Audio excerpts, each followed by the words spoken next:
Hello दोस्तों, तो आज हम शुरू करने जा रहे हैं ब्लैक सॉइल। आज हम पढ़ेंगे सॉइल्स में। हम क्लासिफिकेशन ऑफ सॉइल्स पढ़ रहे थे। क्लासिफिकेशन ऑफ सॉइल्स में हम आज पढ़ेंगे दोस्तों ब्लैक सॉइल। ठीक है दोस्तों, तो शुरू करते हैं आज हम ब्लैक सॉइल के साथ। देखो दोस्तों, ब्लैक सॉइल जाहिर सी बात है कलर में कैसी होती है, ब्लैक होती है। इसके और भी नाम है दोस्तों। इसको किस नाम से बुलाते हैं? इसको रेगिड सॉइल भी कहा जाता है, रेगुड सॉइल। ठीक है, ब्लैक सॉइल जो है वो मेनली कॉटन उगाने के लिए बहुत शानदार होती है और इसी वजह से ब्लैक सॉइल को कॉटन सॉइल भी कहा जाता है दोस्तों। ठीक है, ऐसा माना जाता है कि पेरेंट रॉक मटेरियल और क्लाइमेटिक कंडीशन ये इंपॉर्टेंट फैक्टर्स हैं जिसकी वजह से ब्लैक सॉइल फॉर्म होती है। ठीक है दोस्तों, मैं बेसिकली ये टाइप की जो सॉइल है वो कहां मिलती है? डेक्कन ट्रैप में मिलती है। ठीक है, डेक्कन ट्रैप दोस्तों आपने 9th क्लास में और भी अच्छे से पढ़ा होगा। इसमें कैसी टाइप की पाई जाती है? बेसाल्ट रॉक्स पाई जाती है दोस्तों। ठीक है, और ये पूरे नॉर्थ वेस्ट डेक्कन प्लेटू में फैली हुई है और ये किसकी बनी हुई है? मेनली लावा फ्लो की। यानी ऐसा माना जाता है कि वोल्केनो की वजह से ये ब्लैक सॉइल बनी है। ठीक है, इसमें कौन सा पार्ट कवर होता है ब्लैक सॉइल में दोस्तों? महाराष्ट्र कवर होता है, सौराष्ट्र जो कि गुजरात वाला इलाका पूरा, और मालवा एमपी में जो कि आता है, और मध्य प्रदेश और छत्तीसगढ़, और इसका साउथ ईस्ट जो डायरेक्शन है पूरा, यानी कि गोदावरी और कृष्णा वैलीज में भी ये पाई जाती है दोस्तों। ठीक है, उसके बाद ब्लैक सॉइल आप देख सकते हो। ब्लैक सॉइल के बारे में अब क्या है, देखो ब्लैक सॉइल जो बनी होती है वो बहुत ज्यादा फाइन क्लेई मटेरियल से होती है। फाइन मतलब है कि बहुत ज्यादा बारीक पार्टिकल्स होते हैं। तो क्लेई जो है वो बहुत बारीक मिट्टी होती है, थोड़ी थोड़ी चिकनी भी हो जाती है। ठीक है, इनमें मॉइस्चर बहुत ज्यादा होल्ड करने की कैपेसिटी होती है ब्लैक सॉइल में, और इसमें सॉइल न्यूट्रिएंट जैसे कि कैल्शियम कार्बोनेट, मैग्नीशियम, पोटास और लाइम ये अच्छी खासी मात्रा में होते हैं दोस्तों। ये आप सॉइल के टाइप देख सकते हो कहां कहां मैप में कौन कौन सी सॉइल पाई जाती है दोस्तों। ठीक है, और बात करें ब्लैक सॉइल के आगे, तो ब्लैक सॉइल में दोस्तों फॉस्फोरिक कंटेंट यानी कि फॉस्फोरस जो कम मात्रा में होता है, और ये डीप क्रैक बना लेते हैं हॉट वेदर में। जब गर्मी का मौसम आता है तो इनमें जैसे कि मान लो ये सॉइल है तो इसमें क्रैक बन जाती है, लाइन दरारें पड़ जाती है दोस्तों, और जिससे सॉइल का प्रॉपर एयरेशन हो, यानी कि सॉइल में हवा लग पाए। ठीक है, लेकिन जब ये गीली हो जाती हैं तो ये बहुत ज्यादा चिपचिपी हो जाती है, उन पर काम करना मुश्किल हो जाता है। जबकि अगर इसको फर्स्ट टावर या जो प्री मानसून पीरियड होता है उसके बाद तुरंत इसको टिल्ड ना किया जाए, यानी कि इसमें हल ना चलाया जाए। ठीक है दोस्तों, तो ये थी हमारी ब्लैक सॉइल। इसमें से एमपी बोर्ड और सीबीएसई ब्लैक सॉइल में क्वेश्चन बनते हैं कॉटन सॉइल को लेके, या उसके एरिया यानी महाराष्ट्र को लेके, या लावा फ्लो को लेके। उसके बाद दोस्तों हमारी अगली सॉइल है रेड एंड येलो सॉइल। ठीक है दोस्तों, लाल और पीली मिट्टी। ठीक है, तो रेड सॉइल जो है वो डेवलप किस पे होती है? क्रिस्टलाइन जो इग्नियस रॉक है दोस्तों, आपने इग्नियस रॉक पढ़ी होंगी पहले की क्लासेस में। ठीक है, और जो क्रिस्टलाइन है और जहां पे लो रेनफॉल होता है ईस्टर्न और सदर्न पार्ट में डेक्कन प्लेटो के, वहां ये डेवलप होती है। येलो और रेड सॉइल जो है वो कहां पाई जाती है? उड़ीसा, छत्तीसगढ़, सदर्न पार्ट जो है मिडिल गंगा प्लेन के वहां पे, और पिडमॉन्ट जो है वेस्टर्न घाट का वहां पे। ये सॉइल दोस्तों लाल कलर की हो जाती है किसकी वजह से? जब इसमें आयरन कंटेंट मिल जाता है और मेटामॉर्फिक और क्रिस्टलाइन रॉक्स का। और येलो कब होती है? जब ये हाइड्रेटेड फॉर्म में होती है, गीली फॉर्म में होती है। दोस्तों आपने लोहा देखा होगा, लोहे में जो जंग रहती है, आप लोहा आप गीला करोगे तो आपको लोहा थोड़ा पीले पीले से कलर का हो जाता है। ठीक है, अगली सॉइल है दोस्तों हमारी लेटराइट सॉइल। लेटराइट का जो वर्ड है वो कहां से आया? लैटिन वर्ड से लेटर से। ठीक है, और लेटर का मतलब है दोस्तों ब्रिक। ये जो लेटेराइट सॉइल है ये ट्रॉपिकल और सब ट्रॉपिकल क्लाइमेट में बड़ी होती है। आपने ट्रॉपिकल क्लाइमेट पढ़ रखा होगा। हमारे यहाँ जो ट्रॉपिक ऑफ कैंसर है 23.5 नॉर्थ, और जो ट्रॉपिक ऑफ कैप्रिकॉर्न है 23.5 डिग्री साउथ। तो इनके बीच का एरिया ट्रॉपिकल कहलाता है और इनका एक्सटेंडेड पार्ट सब ट्रॉपिकल। दोस्तों इसमें अल्टरनेट वेट और ड्राई सीजन से डेवलप होती है लेटराइट सॉइल। ये जो है बहुत ज्यादा हैवी रेन की वजह से गिल्ली लीचिंग हो जाती है, बहुत ज्यादा मच जाती है ना, बहुत ज्यादा ऐसे हो जाती है एकदम से मिली हुई, तो उसकी वजह से डेवलप होती है। लेटराइट सॉइल जो है डीप से और डीप आप जाओगे तो एसिडिक हो जाएगी, यानी जिसकी वैल्यू 6 से कम रहेगी। ठीक है, जनरली इसमें प्लांट न्यूट्रिएंट कम होते हैं। ठीक है, ज्यादातर कहां पाई जाती है? सदर्न स्टेट्स में, वेस्टर्न घाट जो है महाराष्ट्र वाला एरिया उसमें, उड़ीसा में, और कुछ पार्ट वेस्ट बंगाल और नॉर्थ ईस्ट रीजन में पाया जाता है। यहाँ पे ये सॉइल जो है वो कौन से फॉरेस्ट को जन्म देती है, डेसिडुअस को और एवरग्रीन फॉरेस्ट को। डेसिडुअस फॉरेस्ट वो होते हैं जो किसी स्पेशल सीजन में अपनी पूरी पत्तियां गिरा देते हैं, जबकि एवरग्रीन फॉरेस्ट कभी एक साथ अपनी पत्तियां नहीं गिराते, अपना बारी बारी से धीरे धीरे कंटिन्यूस उसमें फॉलिंग होती रहती है। ठीक है, इसमें दोस्तों ह्यूमस अच्छा कंटेंट होता है। ह्यूमस माने क्या होता है, ऑर्गेनिक जो मैटर होता है, पेड़ पौधे पत्तियां जानवर, इनका जो रिमेनिंग बच के पूरी जो मिट्टी बनती है या जो खाद बनता है वो ह्यूमस होता है। तो ये ह्यूमस में रिच होता है। लेकिन इसमें क्या होता है दोस्तों, जहां पे वेजिटेशन कम हो या सेमी एरिड एनवायरनमेंट हो, यहां वहां पे वो ह्यूमस कम रहेगा, क्योंकि जाहिर सी बात है जब वेजिटेशन कम होगा पेड़ पौधों की पत्तियों से ह्यूमस बन नहीं पाएगा। क्लियर।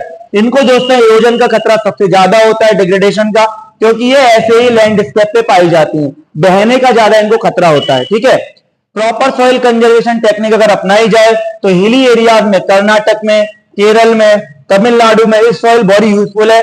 क्या उगाया गया है यहाँ पे, टी और कॉफी।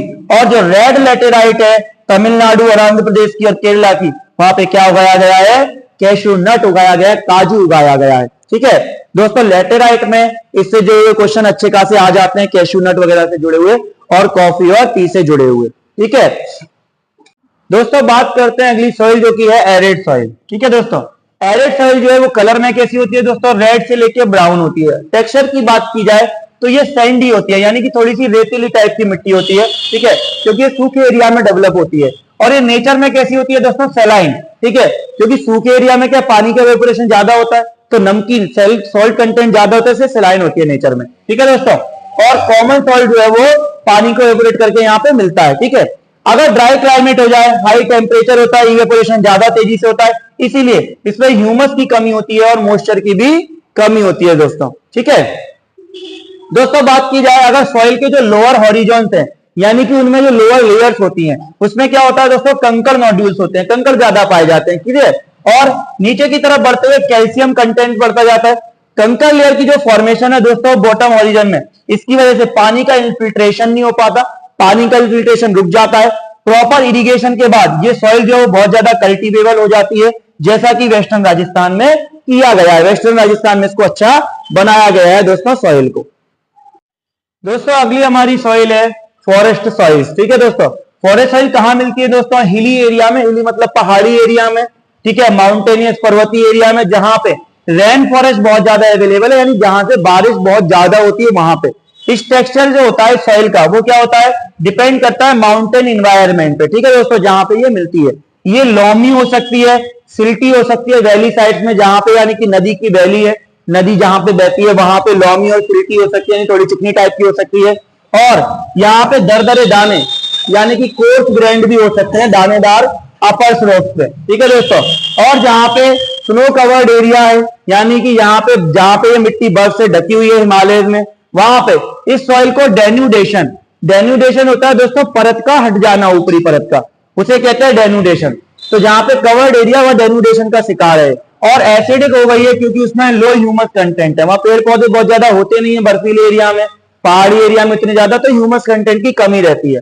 ये दोस्तों कहां पाई जाती है सॉइल, लोअर पार्ट्स में, वैलीज के में, पर्टिकुलरली रिवर टेरिसेज में और एलुवियल फेंस में। एलुवियल फेंस का होता है दोस्तों, जो एलुवियल बहता है ना सॉइल, ठीक है, वो जो फैल जाती है तो ऐसे एक संरचना बन जाती है एलुवियल, इसको बोलते हैं एलुवियल फेंस, है ना।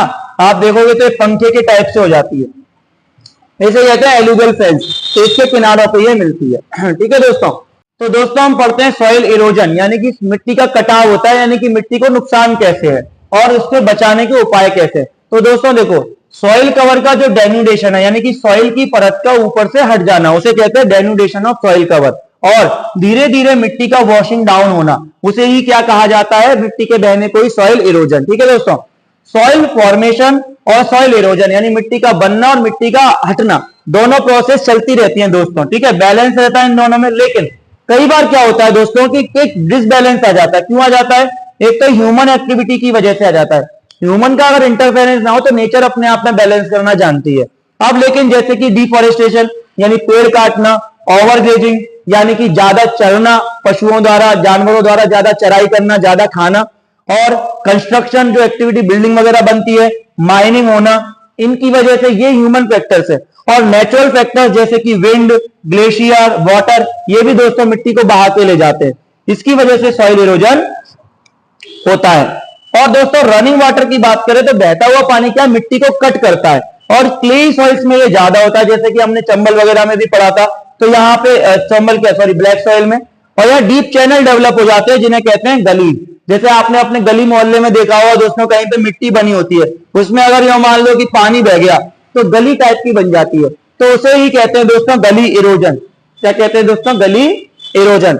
और ये जो लैंड है वो बेकार हो जाती है कल्टीवेशन के लिए, इसीलिए इसे कहते हैं बैडलैंड। बैडलैंड की समस्या एमपी में और राजस्थान के जो चंबल वाले इलाके हैं उसमें बहुत ज्यादा देखने को मिलती है, और ऐसे एरिया को चंबल एरिया में कहते हैं रेवाइंस। आपने दोस्तों बीहड़ सुना होगा, आपने सुना होगा बीहड़। ऐसे चंबल के डाकुओं के लिए चंबल फेमस है कि भाई डाकू हुआ करते थे बहुत ज्यादा रेवाइंस में या बीहड़ों में। तो ये बीहड़ यही है, इनमें क्या कोई तो बहुत ज्यादा गड्ढा है, कहीं पे बहुत ज्यादा टीला बना हुआ है, बहुत ज्यादा ऊंचाई नीचाई है, तो ये सब चंबल नदी के कटाव की वजह से हुआ है, इसीलिए ये चंबल के बीहड़ डेवलप हुए। ठीक है दोस्तों, आगे चलते हैं।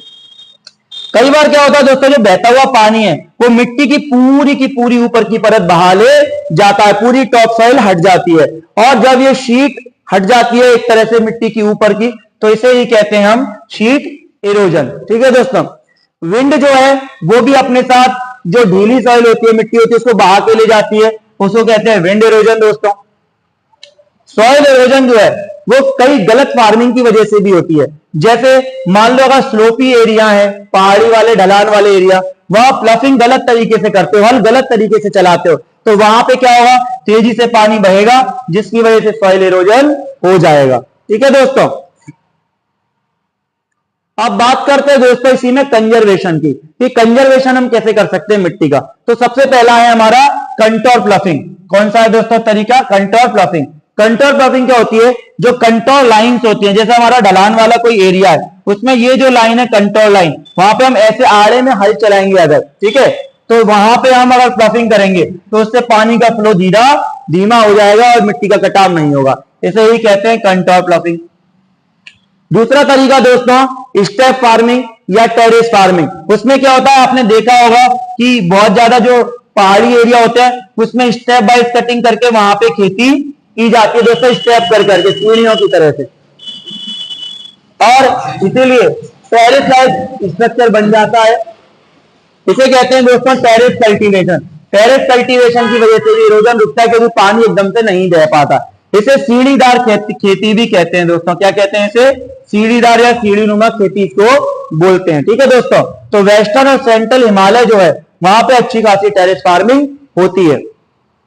उसके बाद अगली कंजर्वेशन मेथड की बात करते हैं हम दोस्तों, कि बड़े बड़े जो खेत होते हैं उनको स्ट्रिप्स में बांट देते हैं। स्ट्रिप्स कैसे? कि जैसे मान लो दोस्तों ये खेत है, ठीक है, अब इसको इस पार्ट में डिवाइड कर दिया इस तरह से, और ये जो डिवाइड किया उसके बीच में अपन ने घास की लाइन लगा दी, ठीक है, और यहां हमने उगा दी फसलें, यहां पे उगाई हमने फसलें, और बीच बीच में घास की लाइनें लगा दी, तो इसे कहते हैं दोस्तों स्ट्रिप क्रॉपिंग। क्या कहते हैं दोस्तों इसे? Strip cropping. ये क्या है, विंड के प्रेशर को कम करता है, जिससे फसलों को और मिट्टी को नुकसान नहीं होता। ठीक है, अगला मेथड है दोस्तों शेल्टर बेल्ट क्रिएट करना। जैसे ये खेत है तो इसके चारों तरफ हम क्या करेंगे दोस्तों, इसके चारों तरफ हम पेड़ पौधे लगा देंगे। तो जब हम पेड़ लगा देंगे तो क्या होगा, हवा का जो फ्लो है वो कम हो जाएगा, और जिसकी वजह से मिट्टी और खेती को भी नुकसान नहीं होगा। तो इस तरह के पेड़ों को उगाना है ना लाइन में, उसे कहते हैं शेल्टर बेल्ट। क्या कहते हैं दोस्तों? Shelter belt. ये शेल्टर बेल्ट से कहां पे मदद मिली है? जो राजस्थान है या डेजर्ट एरिया है वेस्टर्न इंडिया में, वहां पे सैंड ड्यून्स को स्टेबल करने में बहुत ज्यादा मदद मिली है। ठीक है दोस्तों, तो ये हमने दो टॉपिक पढ़े कि सॉइल इरोजन कैसे होता है, सॉइल कंजर्वेशन कैसे होता है। ये दोस्तों आप सॉइल इरोजन देख सकते हैं, यहाँ पे मिट्टी का कटाव हो गया है पानी से, ठीक है। ये देख लो, ये गली इरोजन देख सकते हो जो हमने पढ़ा, देखो ऐसी ऐसी गलियां, बहुत बड़ी बड़ी गलियां बन जाती है, चंबल नदी में बहुत ज्यादा है। ठीक है दोस्तों, तो ये हमारा है पूरा, यहां होता है हमारा चैप्टर कंप्लीट। उसके बाद दोस्तों मल्टीपल चॉइस क्वेश्चन है, ठीक है, वो आप आराम से सॉल्व करना, फिर बताना मुझे, और कमेंट करना अगर कोई चीज नहीं आए समझ में या कोई क्वेश्चन में प्रॉब्लम आती तो मुझे आप कमेंट करके बता सकते हो। कोई सजेशन देना चाहो आप तो वो भी दे सकते हो कि कैसे और अच्छा बना सकते हैं। तो ठीक है दोस्तों, इसी के साथ हम अगला चैप्टर कोई सा लेंगे, तब तक के लिए thank you and thank you to watch my video. Okay दोस्तों।